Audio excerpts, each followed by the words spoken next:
Hey, this is Denice Torres. Well, you know what? I've worked in the C-suite of some large companies, different board roles, etc., but I am really passionate about leadership. So if you want to learn how to embrace change and navigate through disruption as a leader, then you have to listen to Leadership is Changing podcast with my good buddy, Denice Torres. Welcome to Leadership is Changing.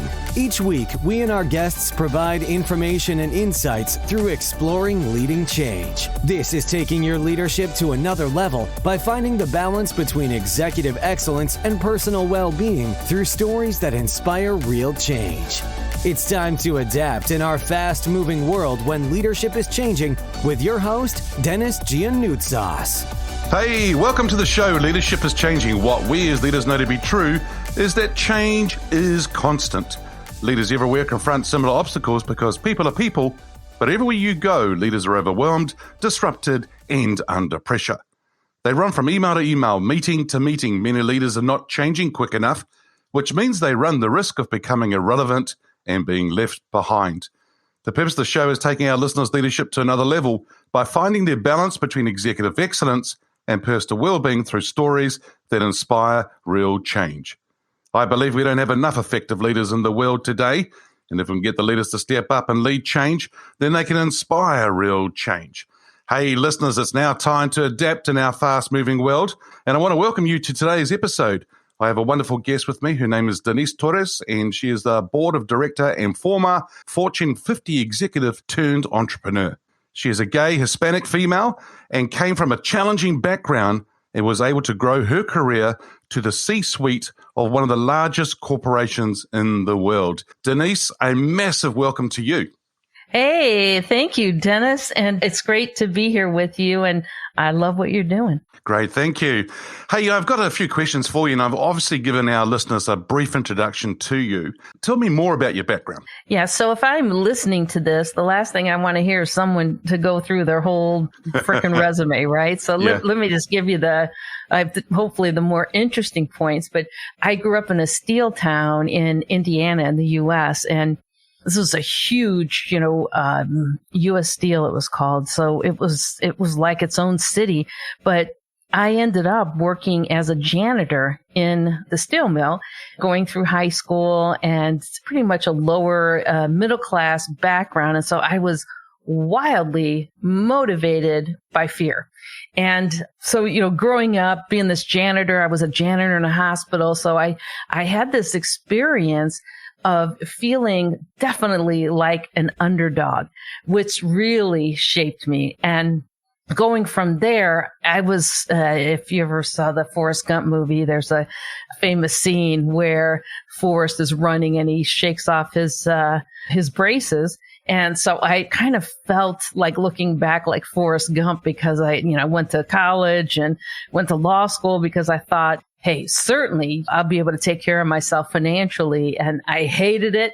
I went back, got my MBA, went into pharmaceutical business and healthcare for, 15 years, and then went to a different company, Johnson & Johnson, for another 13 years. And so through this whole, adventure, being a woman, being Hispanic, and then coming out as gay and then having a baby, I always say having a sixth grade sense of humor, I wasn't exactly the poster child for, corporate America, but all of that ended up helping me be successful. Well, what a fascinating background and that you've just shared with us. It's amazing. Going from janitor then into a C-suite kind of role. For what we see a lot in the world today, there is that glass ceiling that a lot of people talk about, especially for females and leadership and things like that. I mean, one of the questions I've got is how did you get into leadership? But then also, how did you transition into those highest, more senior roles? Yeah, in the beginning, it was a lot about just sheer busting ass. I was the person that worked super hard. And, oftentimes people would talk about, sponsorship. And I didn't have a sponsor. And that happened when I was in my early 30s. And I met this wonderful leader at Lilly. He was 60. And I don't know, he saw something in me and he took me under his wing, and, he gave me a lot of different opportunities, which ultimately changed the trajectory of my career. And, Denice, he gave me this incredible gift. And yes, it was the promotions and all that, but he gave me the gift of self-confidence. And when I think about the power that leaders have to give others, to enable, to unleash their self-confidence, I will never forget him. And he changed not only the trajectory of my career, but really he changed my life. Whoa. I've got goosebumps just listening to what you're sharing there, because you see, it comes down to not just what we say, but it's how we treat people as leaders. And it's so impactful that it means for years later, listeners, that you can be still impacted by that one person, that one conversation, that one word. And I think that, as you said, the gift of self-confidence, that's just a beautiful way of saying it. However, what he actually did was he actually saw what you had, you had something you could offer, and helping you bring that out and actually helping other organizations. I think that is, Denice, I don't know, I'm going to ask the question here. I think that's what our roles as leaders is to bring the best out of other people. What are your thoughts on that? Yes. And I truly believe that, having come from a background where, as a janitor and not being in the in crowd, I didn't feel seen.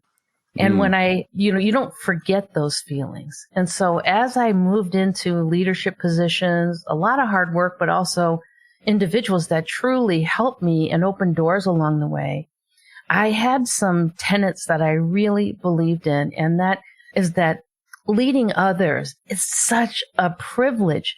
And it's a privilege because, sure, it impacts the business, but it also gives meaning to our life. And, when you look back, they always say you won't necessarily remember those business results, but you'll remember people, and those people that still keep in touch with you, the people that tell you stories about maybe how you helped them.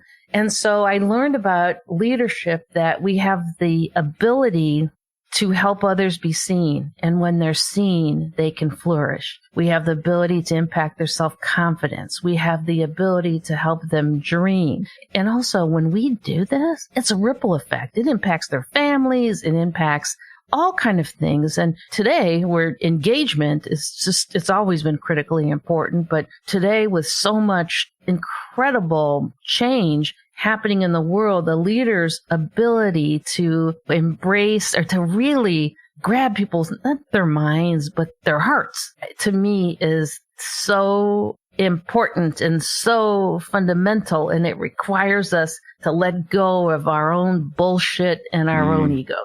Oh, absolutely. Listeners, if you didn't hear it, embrace and actually grabbing people's hearts and helping them. Let go of your ego, let go of the bullshit, just get on with it. It is beautiful stuff that Denice is sharing here with us. That's awesome. And so the question I've got here is, this person could be alive or from history. Now, you may have many. I always like to ask, who's your favorite leader and why? It was this, I'm telling you, it was this guy, Ellen Clark. And then I had a woman who really helped me, and her name was Sherry McCoy. And she worked at Johnson & Johnson. And then she went on to be the CEO of Avon. She's on a lot of boards, but she was another person that if you were to look at the two of us, you would say, so that's weird. Like, what's that connection? Oh, she was always just impeccably dressed. Your listeners could see me, I'm in a t-shirt and whatever. And that's what I'm most comfortable in, right? And my hair's, like spiky and I'm not going to have fancy shoes on. I'm going to have some kind of cool shoes on, but not, some designer shoes. They might be designer tennis shoes. But when I look at these two individuals, they not only the things that they did for me was they created opportunities, but they gave me that insight and coaching and feedback too, like I always say feedback's a gift, and like who really believes that? But I think they cared enough to give me advice and to tell me when maybe I was wobbly a little bit, but also to let me know that they believed in me. And, I wanted to please them. They took a chance on me, and, I had this, and I still do. On Thanksgiving Day, if Alan Clark were here, I would write him, a long text. And unfortunately, he's passed. But, every Thanksgiving, I write to Sherry McCoy and say to her, like, man, you changed my life. And when you changed my life at work, you changed my family's life, because I got bigger opportunities and I made more money and got introduced to different people. And so I have immense gratitude for these individuals and others. I've been very fortunate that as I got older, I figured out how important it is to reach out and connect with others. And that was so hard for me in the beginning, because I thought, what do I have in common with these people? I don't have the same background. I felt awkward, and I would sit down and have those one-on-ones. And, the night before I'd be like, oh shit, I have to go to dinner, or I have to have lunch with this person. And what the hell am I going to talk about? And then when I realized, why not just do you, right? Why not just do you? Why not talk about what you're watching on TV or what you're doing to connect in a different way? But, then that gave me a superpower. And the superpower was honestly just being a real person. And most people, when we're real, people trust us more. They find us more interesting. And so I kind of evolved from self-acceptance to self-celebration. And in doing that, I really think I was able to unwrap the skills that I have. Yeah.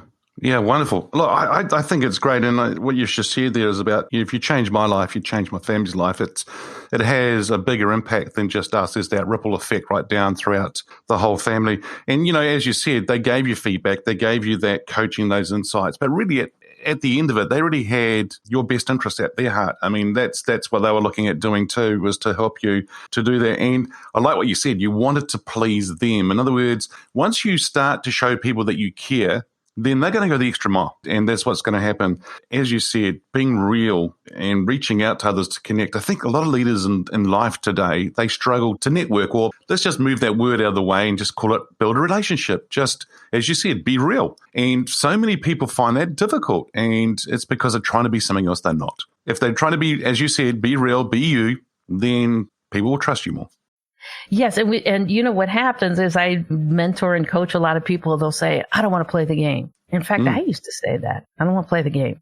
And then I realized it's a game no matter where the hell you go. You're going to be at school. You're going to be at this, the game of life. And if we look at it in a negative way, then it becomes very distasteful. I'm not going to have a conversation. I'm not going to engage. I'm not going to, when the boss asks, who has an idea, I'm not going to be the one, because I'm going to feel like a suck up. Now, if we change our mindset around that and say, actually, if what impact is about is showing up, and if we don't consider that a game, but we consider that about being present in life, and we consider that connection is a necessity in life in general, otherwise we're going to be very lonely. When we start to turn that around, that is something, and also, but it does require a fundamental belief that we're interesting.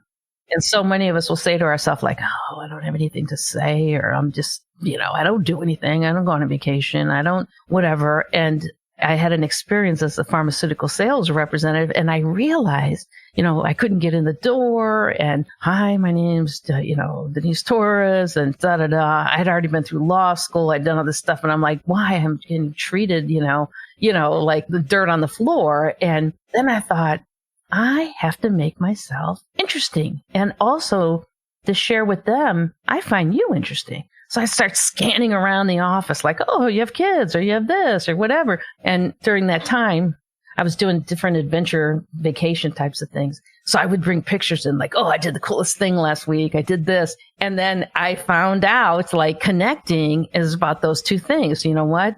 I'm going to assume that I'm interesting, and not in a cocky way, but just, yeah, I'm interesting as a human being, and you're interesting as a human being. And sometimes we'll assume that other person isn't interesting. But if we do and say, I'm going to learn something today, right? I'm going to learn something and enjoy it. But when it was a struggle for me and I didn't enjoy it, it almost became a self-fulfilling, act. Yeah, very good. And so if I'm interesting and I see you're interesting, as a human being. That's a great thing to do. And you're right, that's the connection, the game of life. I like that. And people do say that. And actually, as I'm coaching people, they say it to me as well. And I'm like, well, why don't you play your game or the way that you want to play the game and see what happens from there? And then sometimes you might need to just choose different kind of field or game or players and then take it from there, right? And see where it goes. Yeah. Yeah. And then the other one is, I think what came up for me as you were saying things is that sometimes the words we use to ourselves and our mindset and what we say, we need to be a bit careful because what we're asking for, what we're saying, sometimes we track that. I remember having lunch with a friend of mine and he says to me, Denice, you've got a story and, you've had that medical thing with the tumor and so forth. And I don't really actually have one. And I went, you've got so many other things. And he goes, no, but I didn't have that big story like you've got. 1 week later, has a massive stroke, and now he's got a story. And I'm like, be careful what you're asking for. And it's not that he was asking for the stroke, but you know what I mean? It's just, it comes down to the words that we use as well. And yeah, I like it. Denice, the show is called Leadership is Changing. When I say that statement, that term, that title, what does that mean for you? I think that leadership is changing, but the fact is that employees are changing. We're changing, right? What we expect at work and if we could take it back, it's even where we look at just different generations, what they want out of life. And so, today, what do people want? They want purpose. Yeah, sure, we need to make money and all that kind of stuff, but we want purpose and we want challenge. We want flexibility. We want to know that what we're doing matters. We want to be seen. We want someone to believe in us. And if we take all of those and say, okay, well, an effective leader needs to be able to connect and needs to be able to fulfill those needs and at the same time understand what the business needs and the customers, et cetera, and pull it all together, then is leadership changing? I think I would submit a little bit. Yes, leadership is changing, but I think leadership needed to change. So if we go back historically and we ask people like, hey, how many super motivational leaders or leaders that really got the best out of you and were able to get the best out of teams and achieve great things for customers, most people are going to struggle. They're not going to have a long list of names. And that's a shame because that's not only a missed opportunity for companies, but it's a missed opportunity in life.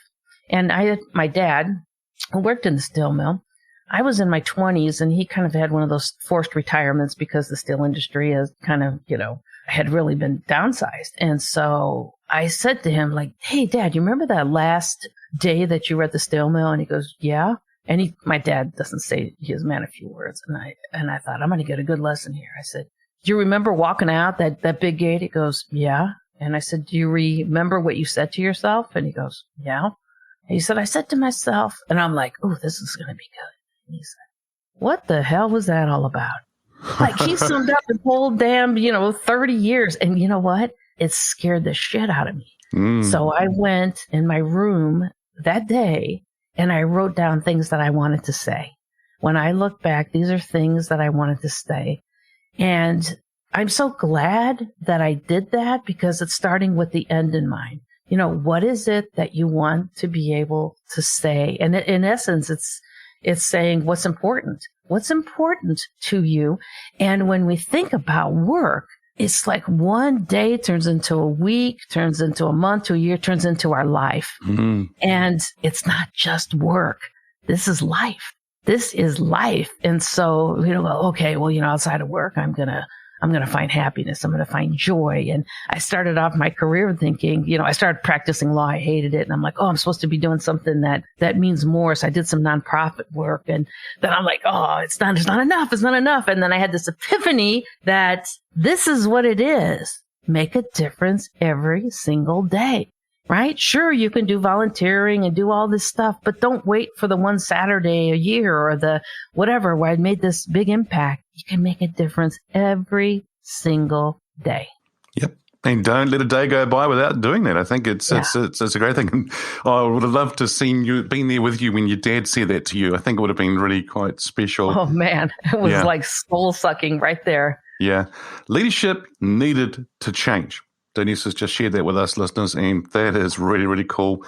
I like what you say there about starting with the end in mind. I find that a lot of executives that I get to work with, they are doing day in and day out. But as you said, it becomes just like into another day and another day. And for a lot of them, I call it they're on autopilot. They're not actually doing every day with purpose or deliberate. And what would be your advice, one or two things to say to leaders, in addition to what you shared about making a difference every single day? What are one or two things you would say to leaders that they need to do to make sure they're not on autopilot, that they are doing things with purpose and being deliberate?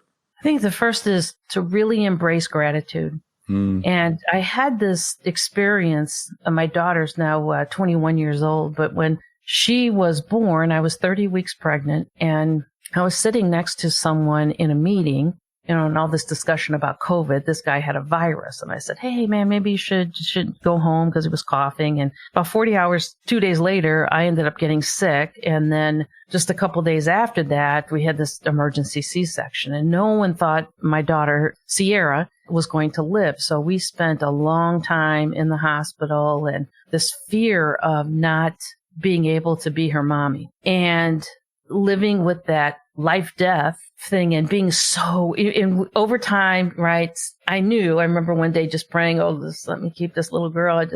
I want to be her mommy, and whatever it takes. And I knew that there would be a whatever. And we found out, my wife and I, we've been married for 24 years. And first we found out, she's going to have a hearing impairment. And then, she's not going to be able to talk. And she's not going to be able to walk. And she has a brain injury. But through this whole thing, I honestly just felt such gratitude that I could put her to bed at night, that I could hold her, that I could be her mommy. And that experience profoundly changed me. And it made me take inventory of what is it that was important. Because before she was born, I'm like, my girl's going to go to Harvard. She's going to do this, all this stuff that I look now. I'm like, who gives a shit? But because what I want is for her to be healthy and to be happy. And she makes me laugh, and we're still watching cartoons. But it made me think about, what lens do we look through? Is it the lens of we don't have, this sucks or this, whatever? Or is it the lens of, look at that. I mean, when Sierra does little things, we celebrate it, and she's silly and she's funny. And so looking at things through a lens of, and I can't say, listen, am I perfect with this? No, but I would say that I'm a glass half full person, and to experience gratitude, because sometimes like when we go, work sucks or work this, you think of I would think, damn, look at everything I have. I could go to the grocery store and I don't have to carry a calculator. I could buy whatever I want. Or during COVID, the three of us, we in our new puppy, right? We have space in our house, and there's so much that we have, and we have love. And so I think that when I think about leadership, I think, what can leaders do? What can anyone do? It really is, what is it that you're grateful for? And the second is humility. And, when we start thinking that we're our title, my dad would say, when you start believing your own bullshit, you're in trouble. And I always thought that was funny, but it's true, because, I'm this, I'm a vice president, I'm a president, I'm a whatever, I'm a board member. You can go to the grocery store and tell someone, you know what they would say in their head? Who cares? Yeah. So we have to watch this tendency sometimes maybe that we want to bolster ourselves up. And in reality, this turnstile that we're on is teeny tiny, and there's a million of these turnstiles going at the same time. When we think our turnstile is so important, that's when we got to pick our head up and say, is the whole world going with these turnstiles? If something's not going right in your company, guess what? There's another pond somewhere. There's another thing. And so I think those are the two things that I would say. It's gratitude, it's humility, but I have to also say this, being goal-oriented. As a leader, what is it that you want to achieve? Because if you're just wandering, as a leader, just being nice is not going to be enough. No. Right? You got to be passionate and fuego, on fire. I read this quote one time, and I have a lot of these fantastic 4 human torches, because the quote is, success is not a matter of spontaneous combustion. You must set yourself on fire. And I read that, and I'm like, I love that. One day I was running, I was training for this marathon and when I was in law school, and I stopped for a second, and I was not a natural runner. And there was a poem stuck in some rocks. And it was like this theme. And I opened it up, and the poem was Eating Fire. And it says, eating fire is your ambition. And I looked at this and I'm like, oh, wow. Like this is so cool. So the idea of fire I can relate to, of that feeling, and the high that you feel, like, come on, right? No matter what age you are, you don't have to lose that. You don't have to lose that. I could say, you know what? You can experience that and create that really through acts of simplicity. Yep. And I think that energy, that passion that you bring is attractive because it'll bring other people with you. Yeah. But I mean, I would rather be led by a leader that's got energy and passion versus one that's what I call a knuckle dragger, whereby there's all doom and gloom and their shoulders are hunched over and their knuckles are dragging on the ground. Never work. Yeah, and all that. People don't want to be around people like that. No. They want to be around the energy, but you're right. Eat the fire, go for it. That's really awesome. And the humility side of things, I love it, but be goal orientated as well, because it's so important. The humility, I think, as you're saying before about the titles as well, I actually think people hide behind those titles, or their whole identity is around that title, and that's not who they are. And isn't it ironic today that they hide behind those titles, or that mask, as I call it? But today we wear masks because of a pandemic and so forth. So it's really quite ironic. But it's like sometimes in the car when people have road rage, and you're like, listen, if you didn't have that car, you wouldn't act that way, right? If you were just standing here next to me, you wouldn't be acting out that way. And connection is so powerful. And I think if anything that people can take out of at least this, my thoughts is that connection is a superpower. Man, it helps other people. And I'm telling you, it helps us with our careers in terms of options and what we want in our careers as leaders and, as people that, are working. We want options. None of us want to be stuck. Right. And that's when we start like, I'm dying inside. Right. Because I'm like, I got 5 more years. I got 7 more years. Yeah. And boy, that's unfortunate, because how many people would want that 5 years or 7 years? Yep. Yeah. Denice, you said earlier on as well about being seen. People want to be seen. Is that also true for them, that they would want to be heard as well nowadays? Yes. Yes. Because isn't that, if we think about human nature, all of us, we want to, if you take Maslow's hierarchy of needs, and you remember on that bottom was survival. And then it's only after you get, survival and you get our basic needs met that it gets into, things like self-worth and then self-actualization. Like we're actually helping other people. When we keep people at that bottom rung, right, they're not going to have self-confidence, right? They're not even going to think about other people.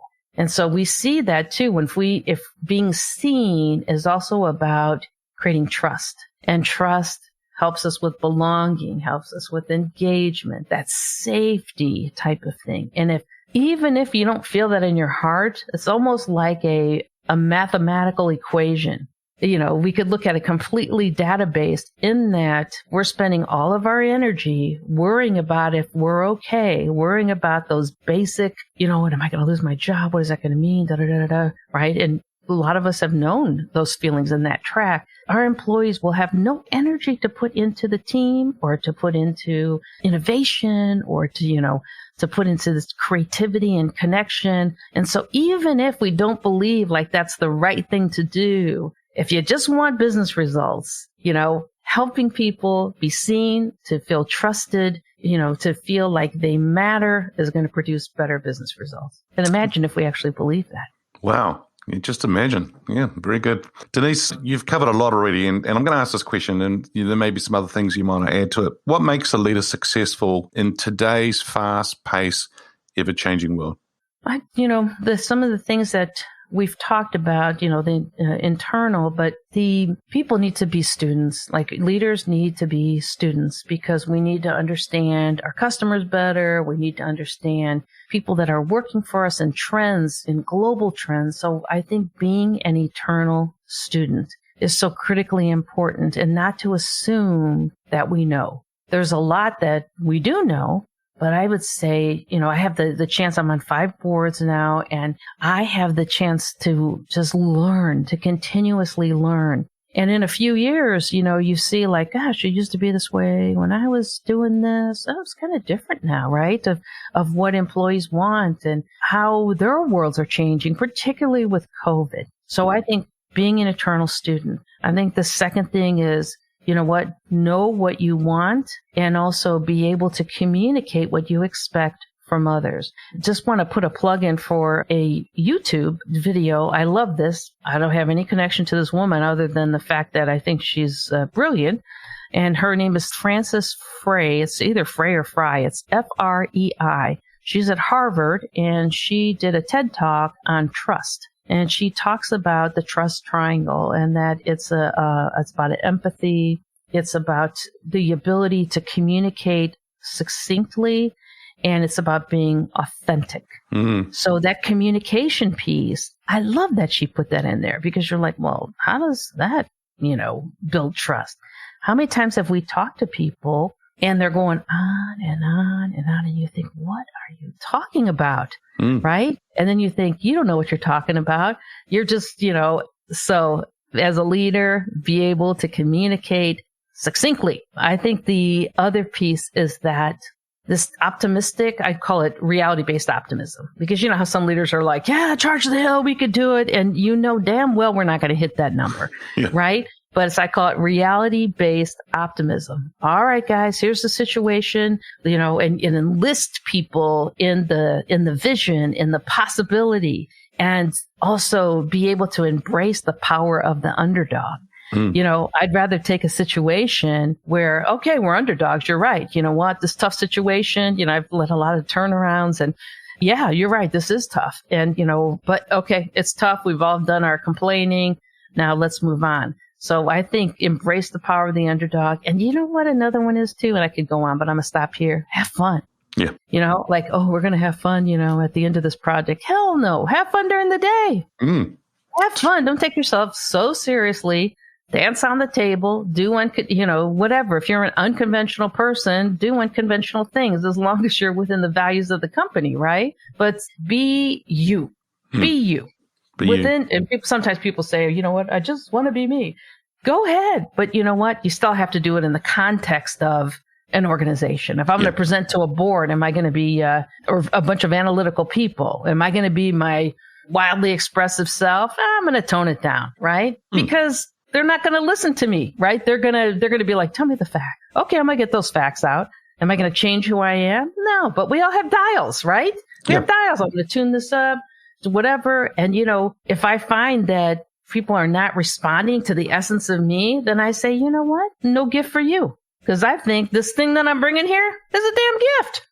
Yep. That's what I tell myself, right? Nice. And I think their special sauce, man, it's a gift. And if people don't appreciate it, no gift for you. Nope, fair enough. No sauce. No. And I think you're right. I mean, bring yourself to whatever it is, but adjust or adapt to that audience and based on what's needed right there and then.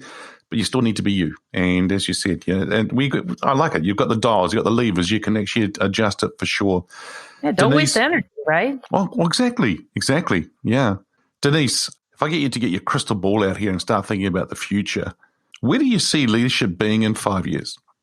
Much more empathetic, much more transparent, much more vision-based and purpose-based, like genuinely, purpose-based.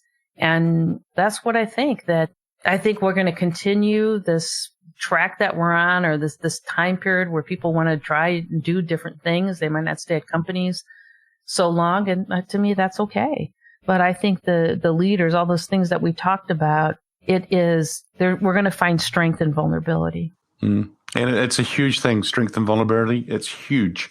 It's not a weakness. It is an absolute strength. Yes, because we have to be confident to be vulnerable, right? If you ever had someone, and I would say vulnerability is the ultimate confidence, is to be able to say, I don't know, or you know what, I screwed that thing up.